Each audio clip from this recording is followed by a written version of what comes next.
إلى يوم الدين. أما بعد، فقد قال الله تبارك وتعالى في القرآن المجيد والفرقان الحميد: أعوذ بالله من الشيطان الرجيم. بسم الله الرحمن الرحيم. يا أيها المزمل قم الليل إلا قليلا. صدق الله العظيم. وبلغنا رسوله النبي الأمين المكين الكريم، ونحن على ذلك لمن الشاهدين والشاكرين، والحمد لله رب العالمين. وقد قال الله تبارك وتعالى في شأن حبيبه إجلالا وإكراما وتعظيما: إن الله وملائكته يصلون على النبي يا أيها الذين آمنوا صلوا عليه وسلموا تسليما. اللهم صل على سيدنا ومولانا محمد النبي الأمي العالي الحبيب القدر العظيم الجاه، وعلى آله وأصحابه وبارك وسلم صلاة وسلاما عليك يا رسول الله، وعلى آلك وأصحابك يا نبي الله صلى الله تعالى عليه وسلم. ہر ابتدا سے پہلے، ہر انتہا کے بعد، ہر ابتدا سے پہلے، ہر انتہا کے بعد ذات نبی بلند ہے، ذات خدا کے بعد دنیا میں ہیں جتنے لوگ احترام کے قابل سب کو مانتے ہیں، لیکن محمد مصطفیٰ کے بعد. حاضرین و سامعین کرام، السلام علیکم ورحمۃ اللہ وبرکاتہ. پروردگار عالم کا کروڑا شکر اور احسان ہے کہ اللہ جل مجدہ نے آپ کو اور مجھ جیسے گناہگار کو آقائے کریم رؤوف الرحیم حضور سید عالم نور مجسم فخر آدم و بنی آدم حضرت سیدنا محمد مصطفیٰ احمد مجتبیٰ صلی اللہ علیہ وآلہ وسلم کی امت بابرکت میں پیدا فرمایا ہے.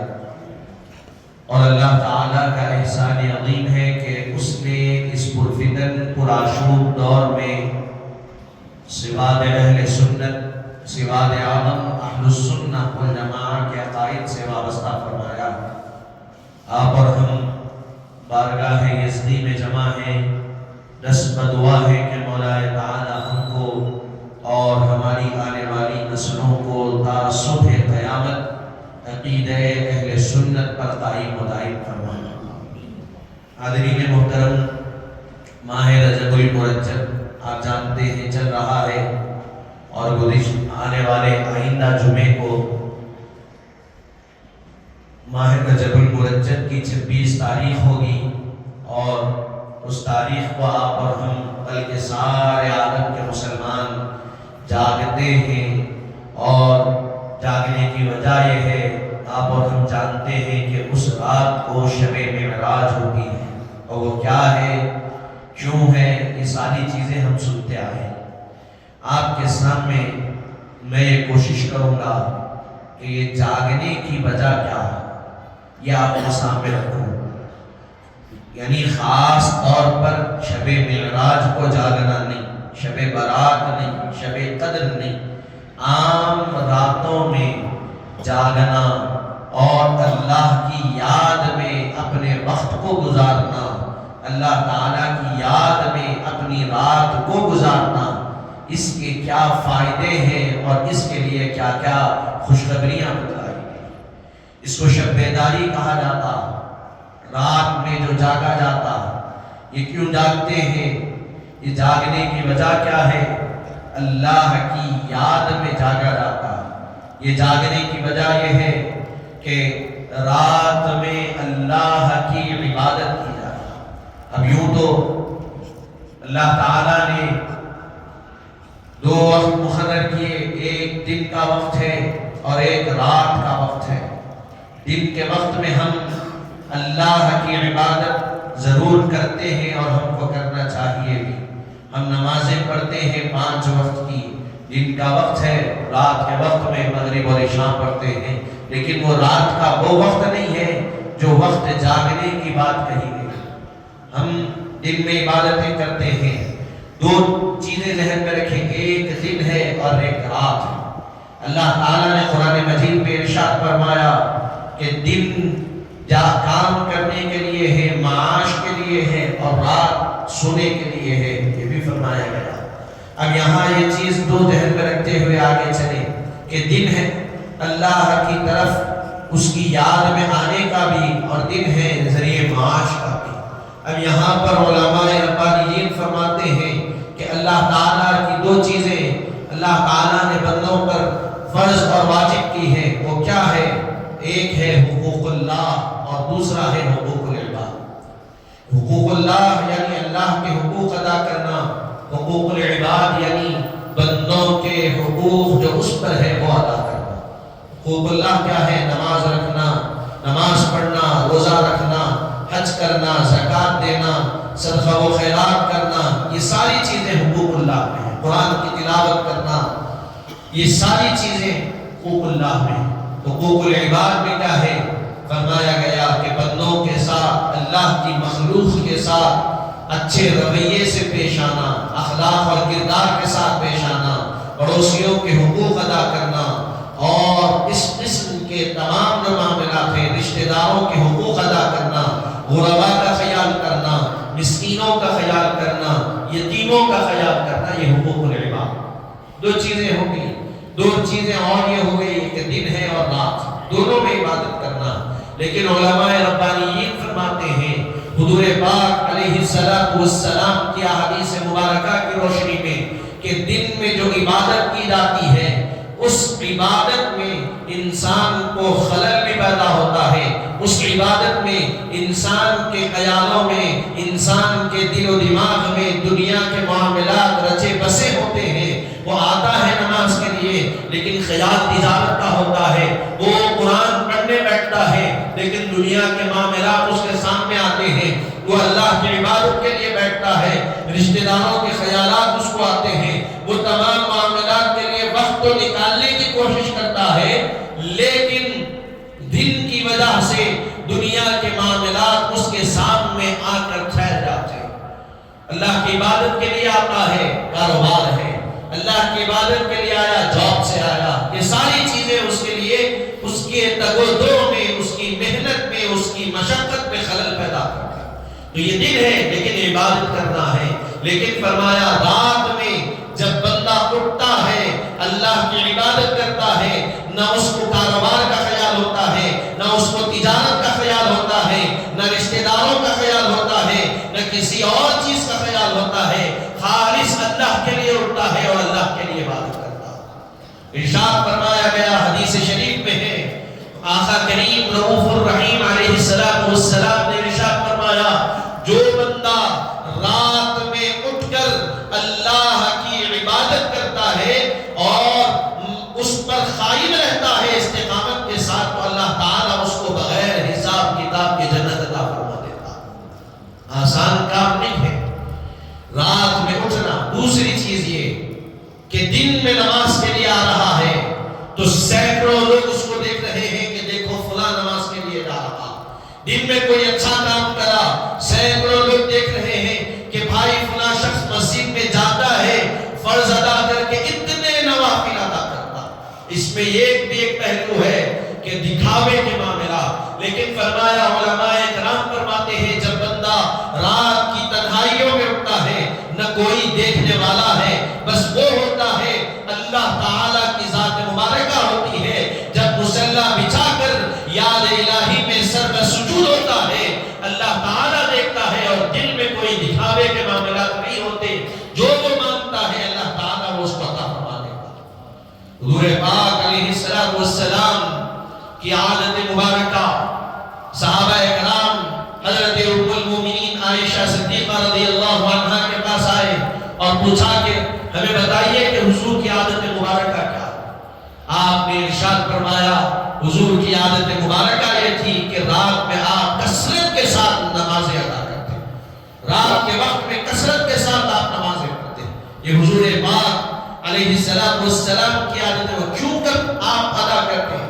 آپ تو رحمت للعالمین ہیں، پوری کائنات کے لیے آپ رحمت بن کر آئے، پھر رات میں تگ و دو کرنا، محنت و مشقت کرنا کیوں آپ نے اپنے آپ پر لیا؟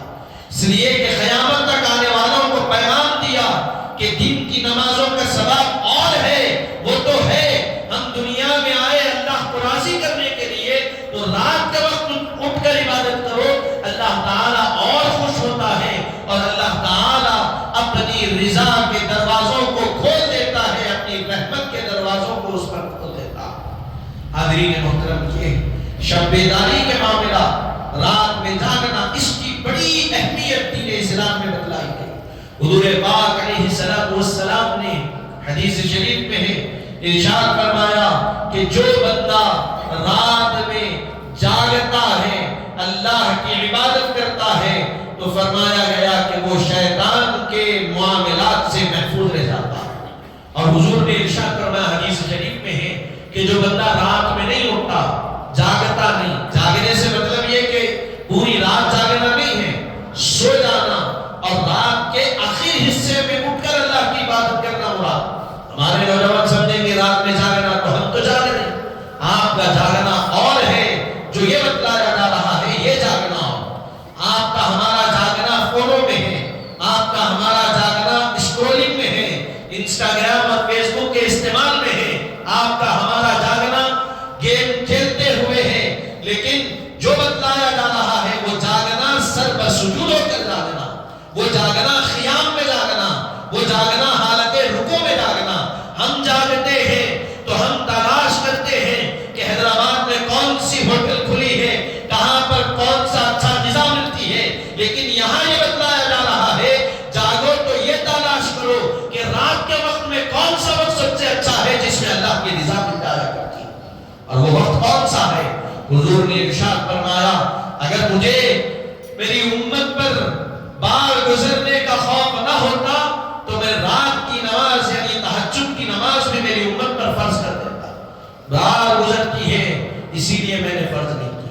حاضرین محترم، جو بتلایا حضور پاک علیہ السلام نے ارشاد فرمایا جو بندہ رات میں بس سوتا ہے، سوتے ہوئے رات کو گزار دیتا ہے، تو فرمایا گیا حضور پاک علیہ السلام ارشاد فرماتے ہیں وہ شیطان کے شیطانی معاملات کا شکار ہو جاتا، جو پوری رات اطمینان اور آرام سے سو جاتا، رات میں بستر پر پڑھا، اب اٹھ رہا کب ہے، یا تو فجر میں یا فجر کے بعد اٹھ رہا ہے، تو فرمایا وہ شیطانی معاملات کا شکار ہو جاتا ہے اور اس کا پورا دن گزشتہ کاہلی اور سستی میں گزرتا۔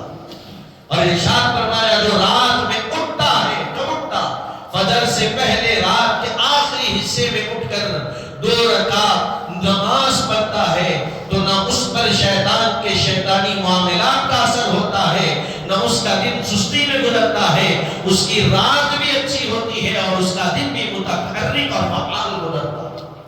حاضرین محترم، حضور پاک علیہ السلام نے ارشاد فرمایا کہ جو بندہ رات میں سو جاتا ہے تو شیطان اس کے پاس آ کر اس کو تین طرف سے باندھ لیتا، حالت نیند میں نہ آپ کو محسوس ہوتا ہے نہ مجھے، حضور نے ارشاد فرمایا 3 جگہ سے اس کو گرہ کر دیتا، باندھ دے، گرہ ڈال دیتا ہے اس پر۔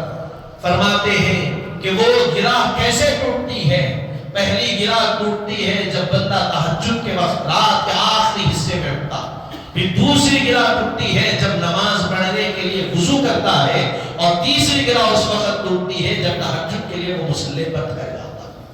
تو یہ حضور پاک صاحب الاولاق صلی اللہ علیہ وسلم نے عام دنوں کے لیے فرمایا کہ عام دنوں میں یہ کرنا چاہیے۔ اور حضور پاک علیہ السلام کا عمل مبارک کیا تھا؟ فرماتے ہیں حضرت عائشہ صدیقہ بیان فرماتی ہیں رضی اللہ عنہا، حضور پاک علیہ السلام رات کے وقت میں قیام فرماتے اور اتنی دیر قیام فرماتے، اتنی دیر قیام فرماتے کہ پیروں میں سوجن آتی، پیر برم زدہ ہو جاتے، حضور قیام فرماتے۔ کیا ضرورت تھی آپ بتلائیے؟ پوری کائنات کے لیے آپ کو شفیع، پوری امت کے لیے آپ کو شفیع امت بنایا گیا، مقام محمود سے سرفراز فرمایا گیا، پوری کائنات آپ کے لطف اندے کرم میں رات میں اٹھنا اور قیام کرنا، اور قیام کا معاملہ بھی یہ کہ پورے پیروں پر سورج اور برف پڑ جاتے ہیں، آپ قیام میں رہتے ہیں۔ کیوں؟ اس لیے کہ اہمیت کو ظاہر فرمایا کہ رات کے جاگنے سے انسان جو دن میں جاگ کر محنت اور مشقت تگ و دو کر جتنی نعمتیں حاصل کرتا ہے، وہ ایک رات میں اگر جاگ لے تو اللہ اس سے کئی گنا زیادہ اس کو نعمتیں عطا فرما دے گا۔ جن کی محنتیں اور ہیں وہ تو کرنی ہے، لیکن اللہ کا قرب حاصل کرنے کے لیے یہ بتایا گیا۔ اس کے بعد حضرت ابو بکر صدیق رضی اللہ عنہ، آپ کا بھی طریقہ کار ہے، رات کے وقت میں آپ بھی نمازوں کی پابندی کرتے ہیں۔ حضرت عمر رضی اللہ عنہ، آپ کے بارے میں فرمایا گیا آپ رات کے حصے میں اٹھ کر نمازیں پڑھتے، نہ صرف پڑھتے بلکہ اپنے اہل و عیال کو نیند سے اٹھاتے اور کہتے کہ اٹھو اس وقت نماز پڑھو، اٹھو اس وقت نماز پڑھو۔ حضرت عثمان غنی رضی اللہ عنہ کا معاملہ کیا تھا؟ آپ کو جب بلوائیوں نے شہید کیا، شہید کرنے کے لیے تلوار آپ پر رکھی تو آپ کی اہلیہ محترمہ نے کہا کہ تم اس ذات والا کو شہید کر رہے ہو جن کی ہر رات ایسی گزرتی ہے کہ ہر رات میں ایک رکعت میں مکمل قرآن مجید کی تلاوت فرما دیا کرتے ہیں۔ کون؟ حضرت عثمان غنی رضی اللہ عنہ۔ حضرت علی رضی اللہ عنہ کا بھی یہی معاملہ، رات کے وقت میں نمازیں پڑھتے۔ ایک شخص آپ سے ملاقات کے لیے آیا رات میں اور دیکھا کہ آپ نماز پڑھ رہے ہیں، رک گیا، بیٹھا، آپ قیام ہی میں ہیں، نماز لمبی چل رہی ہے، کہنے لگا کہ آپ کو کیا ضرورت ہے اور رات میں پڑھنے کی کیا ضرورت ہے، دن میں فرائض ادا کر رہے ہیں، یہی کافی ہے۔ حضرت علی رضی اللہ عنہ نے جب نماز ختم کی تو ارشاد فرمایا یہ جو رات کی عبادتیں ہیں یہ اللہ کے قرب کا ذریعہ ہے اور آخرت میں آسانی کے ساتھ سفر کرنے کا ذریعہ یہی رات کی نماز ہے۔ حاضرین محترم، یہ بزرگوں کی عبادتیں ہیں۔ اب یہ آپ سامنے رکھیے، یہ کب کی عبادتیں ہیں، کب کے معاملات؟ یہ شب بیداری کے معاملات عام راتوں کے ہیں۔ تو جو صحابہ عام راتوں میں جاگنے کا اتنا احترام فرماتے، اتنا اہتمام کرتے، تو وہی خیال کریے کہ وہی صحابہ شب معراج، شب برات اور شب قدر میں جاگنے کا کیا اہتمام فرماتے تھے ہوں گے۔ آج یہ سوال پیدا کیا جاتا کہ بھئی شب معراج ہے، ٹھیک ہے، قرآن میں ہے ساری چیزیں، سبحان الذی اسریٰ بعبدہ لیلا من المسجد الحرام الى المسجد الاقصی، ساری چیزیں ہیں، لیکن فرماتے ہیں کہ کیا بتائیے صحابہ نے کبھی جاگا تھا؟ ارے صحابہ کی زندگیوں کو پڑھو، ان کا معاملہ تو یہ تھا کہ ان کی ہر رات جاگنے میں گزرتی تھی۔ یہ کون سی نئی بات تھی ان کے لیے کہ یہ تو آپ کے ہمارے لیے ہے، ہم ہر رات سوتے ہیں، ایک رات جاگنے کی آتی ہے تو اس پر بھی سوال کیا جاتا ہے کہاں سے ثابت ہے؟ ارے عقل کے اندھور صحابہ کی سیرت پڑھو، یہی صحابہ کا عمل رہا کہ رات میں جاگ کر اللہ کی عبادت کرتے، جن کی ہر رات جاگنے میں گزرتی، شب قدر آ جائے تو وہ اور جاگتے، شب برات آ جائے تو اور جاگتے، شب معراج میں اور جاگتے۔ حاضرین محترم، ایک بہت بڑے عالم سے پوچھا گیا کہ رات کے معاملات کیا ہے؟ ارشاد فرمایا کہ ایک رات سال میں ایسی آتی ہے جو 1000 مہینوں پہ افضل ہے، وہ شب قدر۔ اب سوچو ایک رات کی اتنی اہمیت ہے جس میں قرآن نازل ہوا، رات اور راتوں کے بارے میں فرمایا گیا، رات کا معاملہ اللہ کے قریب بڑا خاص۔ قرآن کو اللہ نے شب قدر میں نازل کیا، وہ بھی رات۔ حضور پاک کو آسمانوں پر بلایا، شب معراج، وہ بھی رات۔ اپنے دیدار سے مشرف فرمایا۔ اسی طرح اور کئی چیزیں بیان فرمائی علماء نے کہ اللہ تعالیٰ نے رات ہی میں کئی معاملات فرمائے، اور رات ہی کے وقت میں اللہ تعالیٰ کے دربار سے پورے دروازے کھول دیے جاتے ہیں۔ اس کے کون مانگنے والا ہے، آؤ مانگو، جو مانگنا ہے اللہ تعالیٰ وہ اس کو عطا کرنے پر رہتا۔ کب رہتا؟ رات ہی کے وقت میں۔ اور ہم ہیں کہ سال میں 3 مرتبہ 3 راتیں آتی ہیں جاگنے کی۔ رمضان میں تو 5 راتوں میں ہم جاگتے ہیں، اس کے علاوہ 2 7 راتیں، اس میں بھی سوال پیدا کرتے پھرتے ہیں کہ یہ کہاں ہے، کیوں ہے، کیا ہے؟ تو یہ تو صحابہ کرام کا طریقہ تھا۔ حاضرین محترم، شب بیداری کی بڑی اہمیت ہے۔ یہ بتانے کا مقصد یہ ہے کہ آئندہ جمعہ شب معراج جب آئے گی تو ہم کو اس رات جاگنا ہے، اور کیسے جاگنا؟ حضور جاگتے تو آپ کے پیر ورم زدہ ہو جاتے، حضرت ابو بکر جاگتے تو نمازوں میں جاگتے،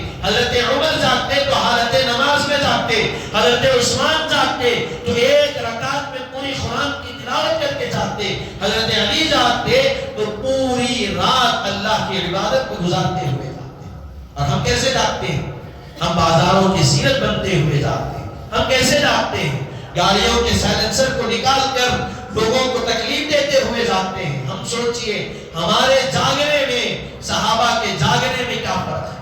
ہم کو کیسے جاگنا؟ آج کے شرپسند نوجوانوں کی طرح جاگنا ہے یا حضور کے جانثاروں کی طرح جاگنا؟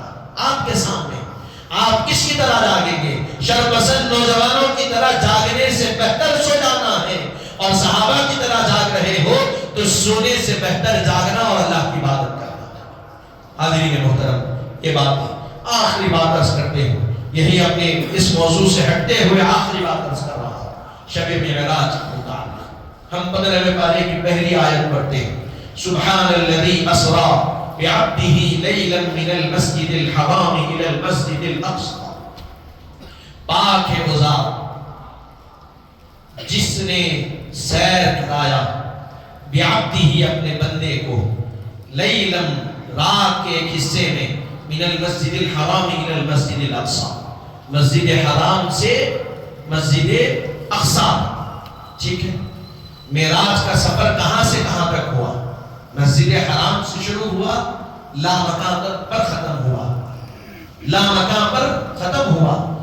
اقصی بھی گئے، تمام معاملات ہوئے، پہلا آسمان، دوسرا، تیسرا، چوتھا، پانچواں، چھٹواں، ساتواں، سدرۃ المنتہا، پھر اس کے بعد آگے بڑھتے بڑھتے عرش، لوح، قلم، کرسی، پھر لامکان پہنچے۔ یہ ساری چیزیں اب اللہ تعالیٰ نے جب اس واقعے کو بیان کیا تو اللہ تعالیٰ اسی آیت میں پورا واقعہ بیان کر سکتا، بیان ہو سکتا تھا کہ نہیں ہو سکتا، کہ بندے کو اللہ نے سیر کرانے والا کون؟ اللہ، وہ خادر مطلق ہے۔ حضرت جبرائیل علیہ السلام قرآن لے کر آئے، کہاں سے؟ آسمان سے۔ کتنے عرصے میں قرآن نازل ہوا؟ 23 سال کی مدت میں نازل ہوا۔ اب آپ سوچئے قرآن میں با اختلاف کتنی آیتیں ہیں؟ 6666 آیتیں۔ وہ 6666 آیتوں کے لیے کتنی مرتبہ حضرت جبرائیل آئے اور گئے ہوں گے؟ کتنی مرتبہ ہے؟ بہت مرتبہ ہے۔ کہاں رہتے ہیں آپ؟ سدرۃ المنتہا، آپ کی مقام، آپ کی انتہا، وہاں پر آپ رہتے ہیں۔ تو میرے یار وہاں سے کتنی مرتبہ آئے؟ کئی مرتبہ آئے اور گئے۔ اب آپ سوچئے ذرا، حضرت جبرائیل آئے، کیسے آئے؟ وہاں سے مکے کو آ رہے ہیں، کئی میل کی مسافت کا راستہ، ایک لمحے میں یہاں بھی پہنچ رہے ہیں، پھر یہاں سے وہاں بھی جا رہے ہیں۔ کتنے مرتبہ آئے؟ بے شمار مرتبہ آئے۔ اب اس کا حساب ڈالے تو حساب ڈل تھا۔ بہرحال آپ کتنے مرتبہ آئے؟ کسی کو اعتراض ہے جبرائیل علیہ السلام کے آنے پر؟ کسی کو تکلیف ہے؟ نہیں۔ کیوں؟ یہ فرشتہ ہے، آ سکتا، اللہ نے بنایا۔ فرشتہ کو کس نے بنایا؟ اللہ نے۔ اس کو طاقت کس نے دی؟ اللہ نے۔ وہ آ سکتے ہیں اور جا سکتے ہیں۔ تو ہم یہی سوال کرتے ہیں، جب اللہ نے سردار الملائکہ کو طاقت دی کہ وہ آ سکتے ہیں اور جا سکتے ہیں، تو کیا سردار الانبیاء کو طاقت نہیں دی کہ وہ آ سکتے ہیں اور جا سکتے ہیں؟ دی کہ نہیں دی؟ کون طاقت دینے والا کون ہے بھائی؟ اللہ ہی ہے۔ اور پہلی آیت جو 15ویں پارے کی ہے، جس کا آغاز ہی اللہ نے لفظ سبحان سے کیا، پاک ہے وہ ذات، اس سے پاک ہے، عیبوں سے پاک ہے۔ میرے کو یہاں سے مکہ جانا ہے عمرے کے لیے، تو میں یہاں سے بیٹھے بیٹھے نہیں جا سکتا، مجھے پلین کی ضرورت پڑے گی، ساری چیزوں کی ضرورت پڑے گی، کیونکہ میں عیب والا ہوں، اور اللہ کا ہے پاک ہے، ہر چیز سے، ہر عیب سے پاک ہے۔ وہ جب چاہے، جو چاہے، جیسا چاہے وہ کر سکتا ہے۔ تو میں یاد میں بتا رہا تھا کہ آخری بات، سبحان الذی اسری، مسجد حرام سے مسجد اقصی تک کا ذکر کیوں آیا؟ لامکان تک کا ذکر آنا چاہیے تھا۔ لامکان یعنی وہ مقام، وہ جگہ جہاں کوئی مکان ہی نہیں، اللہ کی ذات کسی مکان میں نہیں آ سکتی، اسی لیے اس کو لامکان کہا جاتا ہے۔ اللہ جہاں رہتا ہے وہ کوئی مکان ہی نہیں، لامکان میں اللہ رہتا۔ وہ اگر کوئی کسی نے کہا کہ فلاں جگہ رہتا ہے تو قید کر دیا، مکان میں لا دیا، اور اللہ مکان میں قید نہیں ہو سکتا، ایک جگہ میں قید نہیں ہو سکتا، پھر اس کا ایمان متزلزل ہو جاتا۔ تو بہرحال ایک ہی آیت میں جب ذکر آیا تو مسجد حرام سے مسجد اقصی تک آیا، آسمانوں تک کیوں نہیں آیا؟ تو علماء کرام اس کی حکمت یہ بیان کرتے ہیں کہ کفار حضور یہ واقعہ کس کے سامنے بیان کیے؟